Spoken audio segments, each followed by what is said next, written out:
की शादी करवा दो, शादी। जाए अपने घर में ही करे काम, फिर चाहे घर के कपड़े धोने हो या पूरे गांव के। हाँ ठीक बोल रही हो, देखता हूँ मैं कोई लड़का। वो दिन भी आ जाता है जब विभा को देखने लड़के वाले आ जाते हैं। लड़की मुझे अच्छी लगी।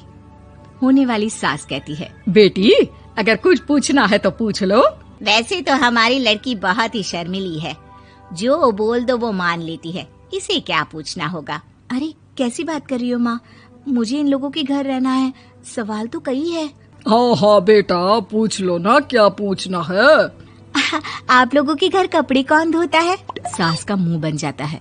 देखो अगर तुम ये कहना चाहती हो कि तुम्हें कपड़े धोने नहीं आते तो सुन लो, कपड़े मैं ही धोती हूँ, लेकिन तुम्हारे आ जाने के बाद मैं रुमाल तक नहीं धोऊंगी। अरे चुप रहना भाग्यवान, बहू बेचारी घर आई नहीं, उसे डराना शुरू कर दिया। वो क्या है ना बिटिया, अभी तक तो ये कल्लू की माँ ही धोती थी, लेकिन अब तुम्हारे पापा तो दहेज में वॉशिंग मशीन देंगे ही। तभी विभा की माँ बोल पड़ती है, सवाल भी पूछा तो क्या। वैसे भाई साहब, मशीन की तो फिर भी कपड़े धोने की कैपेसिटी होती है। मतलब जो बिटिया दे रहे हैं ना विभा, इसे कपड़े धोने का बहुत शौक है। ये आप लोगों के क्या, आस पड़ोस गांव मोहल्ले सबके कपड़े धो दे और उफ तक ना करे। बाहर देखा नहीं आपने कितने कपड़े सूख रहे हैं, सब हमारी बिटिया ने ही तो धोए हैं। बस भी करो ना माँ, शर्म आ रही इतनी तारीफ सुनकर। और तो और एक दाग निकाल कर दिखाओ तो मान जाऊँ। हाँ अच्छा माफ करना बेटा, मैंने गलत समझा, हमें तो रिश्ता बहुत पसंद है। और ऐसे जुड़ जाता है रिश्ता कपड़े धोने का शौक रखने वाली विभा का। उसकी शादी हो जाती है कोयला फैक्ट्री में काम करने वाले कल्लू के साथ। शादी के बाद अचानक विभा चिल्लाती हुई सास के पास आती है, सासू माँ, अरे सासू माँ कहाँ है आप? ये तो धोखा है, धोखा दिया आप लोगों ने मुझे। इसे ससुर के चक्कर के बारे में पता चल गया। अरे तो उसमें तुझे क्यों धोखा मिला है? अरे नल में पानी नहीं आता, कपड़े कैसे कब धुलेंगे?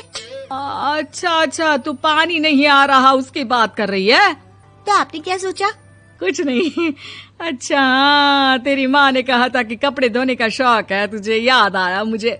शौक बोलकर कपड़े धोने वाले मेरे जुनून को कम ना आके सासू माँ, कपड़ा धोना मेरा गुरूर है। तभी पति भी वहाँ आ जाता है। अभी मैंने इसे सनी देओल की फिल्म दिखाई है, उसी के डायलॉग मार रही है माँ। अच्छा सुन, साफ साफ बता रही हूँ, पानी सुबह 4 से 6 और शाम को 10 से 12 आता है, समझी?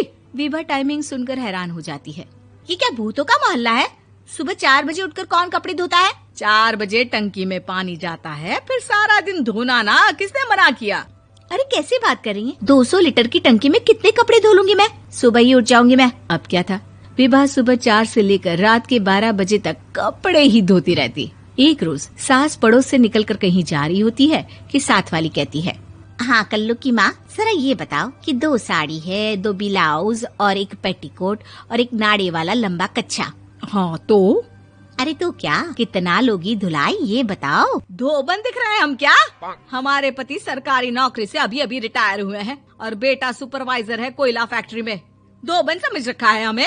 हाय रे कल्लू की अम्मा, माफ कर दो, वो तो मोहल्ले में यही सब बता रहे थे कि तुमने बहू को कपड़ा धुलवाने के काम में लगा दिया है। सास को पड़ोसन की बात सुनकर गुस्सा आ जाता है। वो घर पहुंचती है जहां घर के बाहर ही इतने सारे कपड़े सूख रहे होते हैं जितने कि किसी धोबन के घर पर। अरे ओ कल्लू की दुल्हन, बाहर निकल। माँ जी यहीं आ जाओ, बाथरूम में चादर धो रहे हैं हम। अरे अभी हम धोते हैं, तुमको बाहर निकलो। ये आस पड़ोस वाले बोल रहे हैं कि हम बहू से कपड़े धुलवा कर उसे कपड़ा धोने वाली बना दिए हैं। अरे छोड़ो ना माँ जी, किन लोगों की बातों में आती हो? आस पास के लोगों का तो काम ही होता है कि वो किसी तरह सास बहू को लड़ा दे। बहू सारे घर के कपड़े धोती है, ये क्या कम है? बोलिए। सास को भी लग जाता है कि वो बहू का ये सनकीपन नहीं छुड़वा सकती, इससे अच्छा है कि खुद ही चुप हो जाए। एक रोज सास और बहू मंदिर जाते हैं, जहाँ सास की साड़ी वहाँ खड़ी भीख मांगने वाली से मिलती है। माँ जी क्या बात है, आपकी साड़ी उस भिखारन से कितनी मिल रही है ना? हाँ देखो तो दोनों की साड़ी मिल रही है। क्या बात है कल्लू की अम्मा, तुम खुद को तो अफसर की बीवी बताती हो और ऐसी सिंपल सी प्लेन साड़ी पहनकर घूमती हो। सिंपल और प्लेन नहीं है ये साड़ी। तो क्या सोने के धागे से फूल बने हैं? कुछ भी सासू माँ, कुछ भी। हाँ बने थे इस साड़ी में सोने के धागे से फूल। मेरे पति लेकर आए थे मद्रास से स्पेशली मेरे लिए 10,000 की। है भाई साहब, इस भिखारन के लिए भी सेम टू सेम साड़ी लेकर आए होंगे 10,000 की। सास उस वक्त कुछ नहीं कहती, लेकिन बहू के साथ घर आती है और अलमारी से एल्बम निकाल कर लाती है। ये साड़ी देख रही है, ये वही साड़ी है जिसे मैंने अभी पहना था। इस साड़ी में ये जो चमकदार फूल दिख रहे हैं ना, ये सोने के धागों से काढ़े गए हैं। लेकिन तू लोकल वॉशिंग मशीन ब्रश से घिस घिस कर सारे फूलों को निकाल कर साड़ी प्लेन कर दी। मुझे माफ कर दीजिए सासू माँ। और तो और, जब मैंने तुझे तेरी गलती के लिए कुछ नहीं कहा, लेकिन तूने तो सबके सामने मेरा मजाक ही बना दिया। क्यों? बहू को समझ में आ जाता है कि अब से उसका कपड़े धोना बंद।